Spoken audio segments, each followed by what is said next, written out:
Maybe it's time you started thinking about assisted living. My son-in-law said that to me on a Tuesday evening in November. I was standing at the kitchen counter chopping carrots for dinner, his dinner, in his kitchen, in the house where I had been living for the past 14 months. I remember the sound of the knife stopping. I remember the way the refrigerator hummed. I remember thinking, so this is where we are. I didn't say anything back. I just kept chopping. His name is Nathan. He's 41 years old, works in commercial real estate in Mississauga, and has very strong opinions about open concept floor plans and property values, and apparently where I should spend the rest of my life. My daughter is Abby. She's 38. She was in the living room when he said it, and she didn't correct him. She didn't say, Nathan, that's not what we discussed. Or Mom, ignore him. She just turned the volume up on the television. That told me everything I needed to know. I want to be fair when I tell this story, because I think being fair matters, even when it hurts. I moved in with them in September of the year before, after my husband Frank passed. Frank and I had been married for 41 years. We'd built a life together in Guelph. A house on Courtright Road, a vegetable garden in the backyard, a routine that felt as natural as breathing. And then one morning in August, Frank had a massive cardiac event at the breakfast table, and by the time the ambulance came, he was already gone. He was 69 years old. I was 67. People talk about grief like it's a single storm you have to wait out. What they don't tell you is that the storm comes in waves, and some of them hit you 2 in the morning standing in a kitchen that still smells like him, and there's nobody there, and you realize you haven't spoken a word out loud in 3 days. Abby called me every evening that first month. She and Nathan came to Guelph for the funeral, helped me sort through some of Frank's things, sat with me at the kitchen table. And about 6 weeks after Frank passed, she said, Mom, I don't want you to be alone in that house through the winter. Come stay with us for a little while, just until you find your footing. It sounded reasonable. It sounded like love. I sold the car, put most of the furniture in storage, and moved into their guest room in Mississauga with 2 suitcases and Frank's old cardigan that I still can't bring myself to wash. What I did not tell Abby, what I did not tell anyone, was what had happened 6 weeks before that in the days immediately following Frank's death. Frank had a brother named Gerald who had emigrated to Calgary in the 1980s and made a significant amount of money in the oil and gas sector. Gerald and Frank had a complicated relationship. Years of silence, a few awkward holiday phone calls, the kind of distance that forms between brothers who are too alike and too proud to say so. Gerald never married, never had children, and in September, just weeks after Frank died, Gerald's lawyer contacted me. Gerald had passed away from pancreatic cancer 2 months before Frank. I hadn't even known he was sick, and in his will, Gerald had left everything to Frank. Since Frank was no longer living by the terms of the will, the estate passed to me. The estate was worth $2.3 million. I sat in that lawyer's office on a rainy Thursday afternoon, a woman in a beige cardigan who had just buried her husband and was still eating cereal for dinner because cooking felt pointless, and a man in a suit slid a document across the desk and told me I was a millionaire. I said, I'm sorry, can you say that again? He said it again. I drove home in the rain. I sat in the driveway for 20 minutes, and then I went inside, put on the kettle, and decided that I would not tell a single soul. Not yet. Not until I understood what it meant. Not until I could trust that my own grief wasn't going to make me do something foolish. The lawyer's name was David. He was patient, and he was thorough. And over the following weeks, he helped me understand the estate, set up proper financial structures, and connect with a fee-only financial advisor named Susan, who specializes in late-in-life inheritance. They both told me the same thing. Take your time. Don't make any major decisions while you're grieving, and don't tell people until you're ready. I took that advice to heart. So when Abby offered her guest room, I accepted. And I moved into that room off the upstairs hallway with its single window overlooking their neighbor's privacy fence. And I tried to be useful. I made myself useful, actually. I took care of their 2 kids, Liam, who was 8, and Sophie, who was 5, on the days the after-school program wasn't running. I cooked dinner 3 or 4 nights a week. I helped with laundry when Abby was overwhelmed at work. I watered the plants. I walked their dog Biscuit every single morning. I learned not to leave my cardigan on the armchair in the living room because Nathan had a thing about clutter. I did all of this because I genuinely wanted to help. And also, if I'm honest, because I didn't know what else to do with myself.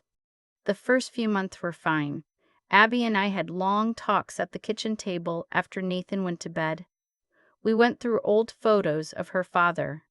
We laughed sometimes. There was a period in December, around Christmas, when it truly felt like the right thing. Being around her, being around the grandchildren, filling a house that might otherwise have felt very empty. But Nathan had a particular way of entering a room that made you feel like he was quietly calculating the cost of your presence. He never said anything outright. He was too careful for that. It was more the way he'd glance at the kitchen when he got home, checking what had been used, what had been moved. The way he'd mention, casually, that the grocery bill had gone up. The way he'd stop a conversation he was having with Abby when I walked in. Not in a guilty way, just in a finished now way. Spring came, then summer. Abby went back to full-time hours at the hospital where she works as a medical imaging technologist. The kids finished school. I became, in every practical sense, the person who kept the household running. Liam and Sophie started calling me Grandma, like I'd always lived there, which broke my heart a little and healed it at the same time. By September, 14 months in, I could feel the shift. It was subtle at first. Nathan working from home more, staying in the kitchen longer when I was there. Attention at dinner that Abby tried to paper over with cheerful questions about the kids' day. One evening, I overheard them talking in their bedroom. I wasn't trying to listen. I was in the hallway with a basket of folded towels, and they hadn't heard me come upstairs. And I heard Nathan say something about the situation.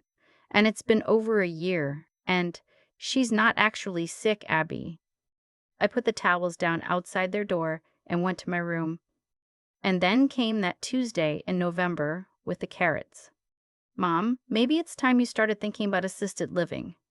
I put down the knife. I said, I'll keep that in mind.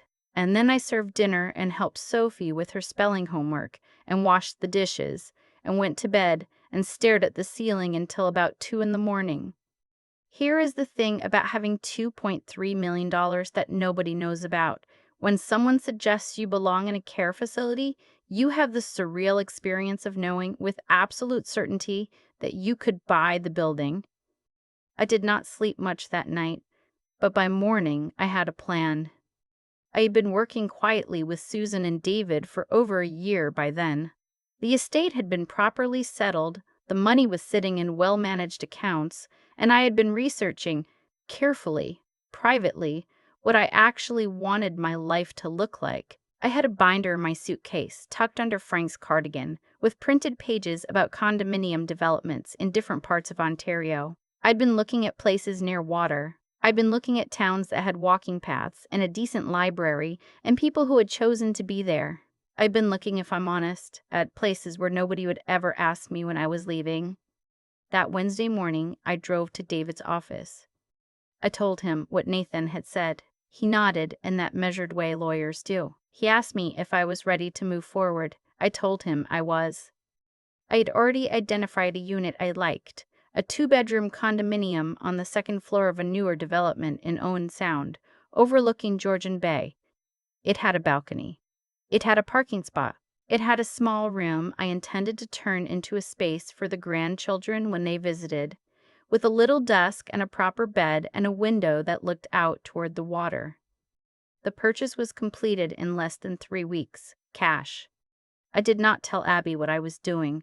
I told her I was going to my friend Rosemary's place in Barrie for a few days to help her recover from knee surgery. Rosemary is real. The knee surgery was not. Rosemary did cover for me, because Rosemary has known me for 35 years and I told her enough of the truth that she understood. The moving company came on a Thursday.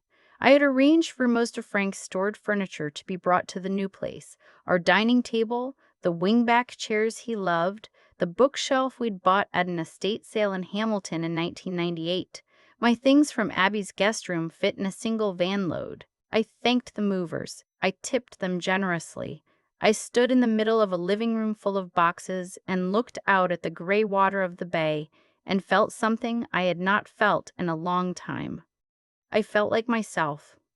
I stayed at Rosemary's the first night. That part was true. We had a bottle of wine, and she let me cry a little and then told me I'd done the right thing, which is why she's been my friend for 35 years. The next morning, I drove to Owen Sound and moved in. I called Abby that afternoon. I told her I wouldn't be coming back to Mississauga. I told her I had found a place of my own and that I was settled and that the children were welcome any time I was ready to have them. I kept my voice even. I had practiced. She was quiet for a long moment. Then she said, "Mom, where are you? What do you mean you found a place? You haven't been working." And that was when I told her. Not the full amount, not immediately, but I told her about Gerald's estate. I told her it had come through not long after her father died. I told her I had needed time to understand it before I said anything to anyone. She asked me why I hadn't told her. I said, because when you're grieving and you suddenly have money, you learn very quickly who sees you and who sees the money, and I needed to know which one I was looking at. She didn't respond to that right away. Then she said, "Nathan didn't know what he was saying, Mom. He was just stressed." I said, "I know, sweetheart, and I genuinely don't hold it against him. But I do know what I need now, and this is it." There was a longer silence. I could hear Sophie in the background asking about something. I could hear the particular sound of Abby's kitchen, the one I had spent 14 months in, and I felt the pull of it, the warmth of it, the familiarity of it. And I also felt clearly that I no longer needed to be there to feel that. "Are you angry with me?" she asked. "No," I said, and I meant it. "I love you, but I am 68 years old, and I just found out I have a balcony with a view of Georgian Bay, and I would very much like to enjoy it." She laughed a little at that. It sounded surprised, the way her laughs always did when she wasn't ready for them. Nathan called me 2 days later. He apologized. It was a real apology, not a defensive one. I'll give him that. He said he'd been under pressure at work and had handled it badly, and that he hoped I knew he respected me. I told him I appreciated him saying so. I told him the kids were welcome in Owen Sound any time, and that I would love to take them to the harbor in the summer. There is a chapter of this story I want to make sure I tell properly, because I think it matters. About a month after I moved in, I sat down with Susan and David again and had a conversation I had been thinking about for a long time. The money was not going to change who I was, and it was not going to be something I disappeared into. Frank had worked hard his whole life. Gerald, for all the distance between them, had clearly wanted this inheritance to land somewhere good. I wanted to honor that. I set up education funds for Liam and Sophie, enough to cover university without question, managed by a family trust so that no single circumstance could touch it. I made a donation to the palliative care unit at Guelph General, where the nurses had been so kind to us in Frank's final hours. I joined the board of a local housing charity in Owen Sound that helps seniors find dignified, affordable places to live, because having an assisted living conversation thrown at you in your daughter's kitchen has a way of making that issue feel very personal. I did not give Nathan and Abby a cent directly, not out of cruelty, out of the belief, one Frank and I had always shared, that the most loving thing you can do for your adult children is let them build their own lives without a safety net that teaches them they don't have to. I planted tomatoes on my balcony in the spring. I joined a watercolor class on Thursday mornings. I started going to a grief support group that meets at the public library, and I found, to my surprise, that being in a room with other people who had lost someone helped more than I expected. I bought myself a good winter coat, the kind I had always wanted and always told myself was too expensive. I called Rosemary every Sunday. I called Abby twice a week. I started video calls with the grandchildren on Friday afternoons, where Sophie showed me her drawings, and Liam told me about whatever animal he was currently obsessed with. He went through a phase of knowing everything about wolverines, which was more interesting than you'd think. Frank's cardigan hangs on the hook by my front door. Some mornings I make his coffee, the way he liked it, dark roast with just a touch of cream, and I sit on the balcony with it and watch the lake change color as the light comes up. I talk to him a little. I tell him about the kids, about the tomatoes, about the watercolor class where I am genuinely not very good, but don't mind. I tell him I'm okay. I think about that November Tuesday sometimes. The knife, the carrots, the refrigerator humming, the silence where defense of me should have been. I don't tell it with bitterness. I tell it because I think a lot of women my age, women who have spent 40 years being the person who makes everything work, who smooths things over, who asks for very little and accepts even less, sometimes need to hear that it is not too late. That 68 is not the end of something. That a balcony overlooking Georgian Bay in the morning light is not a small thing, that you are allowed to have it. I am not a wealthy woman in the way Nathan would recognize wealth. I don't have a new car or designer furniture or a financial portfolio I talk about at parties. I have a comfortable home, a good winter coat, tomatoes growing in containers, and mornings that belong entirely to me. That, it turns out, is worth every bit of $2.3 million. I think about Nathan's words sometimes, not with anger anymore, just with a kind of quiet clarity. Maybe it's time for assisted living. He said it the way people say things they've been rehearsing in their head for weeks, finally deciding the moment is right. And maybe it was the right moment, just not in the way he meant. What I've come to understand is that the difficult moments in our lives, the ones that sting, the ones we replay at 2 a.m, are rarely random. Nathan didn't push me out. He showed me a door I'd been standing in front of for months without realizing it. There's something almost fair about that, when you look at it honestly.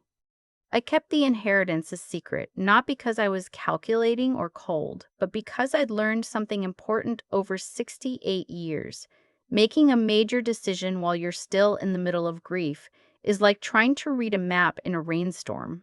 You need to wait until you can actually see. The wisdom I'm most grateful for wasn't the money. It was knowing to be still with it. To sit with Susan and David, to ask careful questions, to resist the very human urge to act immediately just because you finally can. That kind of thinking, patient, honest, unafraid to say, I don't know yet, doesn't come naturally. It's something you earn, usually through the mistakes you made when you weren't careful enough. And I wasn't always careful. I said yes to moving in without asking harder questions. I spent 14 months making myself small so that Nathan wouldn't feel crowded in his own home. I told myself that was generosity. Some of it was, but some of it was something older and less useful. The habit of a woman who had spent 4 decades making sure everyone else was comfortable first. Recognizing that habit, naming it, and choosing differently, that took a kind of inner strength I didn't know I still had in me. Frank always said I was tougher than I looked. I think he was right, and I think it just took a certain Tuesday evening in November to remind me. What I want for Liam and Sophie, and why I set up those education funds the way I did, has nothing to do with giving them an easy life. I want them to grow up knowing that character is built in the ordinary moments, in how you treat the person at your kitchen table who has nowhere else to go, in whether you speak up or turn up the television, in what you do with the resources you're given, whether that's money or time or the simple ability to be kind. I didn't set those funds up so they'd never have to struggle. I set them up so that when they do struggle, and they will, the struggle will be about something that matters. Abby and I talk twice a week now. Sophie calls me on Friday afternoons. Liam recently told me that Georgian Bay looks like something from a nature documentary and asked if he could bring his binoculars when he visits. He can. I am not a woman who won. I'm just a woman who finally decided to stop waiting for permission to live well. There's a difference, and it matters more than any dollar amount. The tomatoes are doing beautifully this year.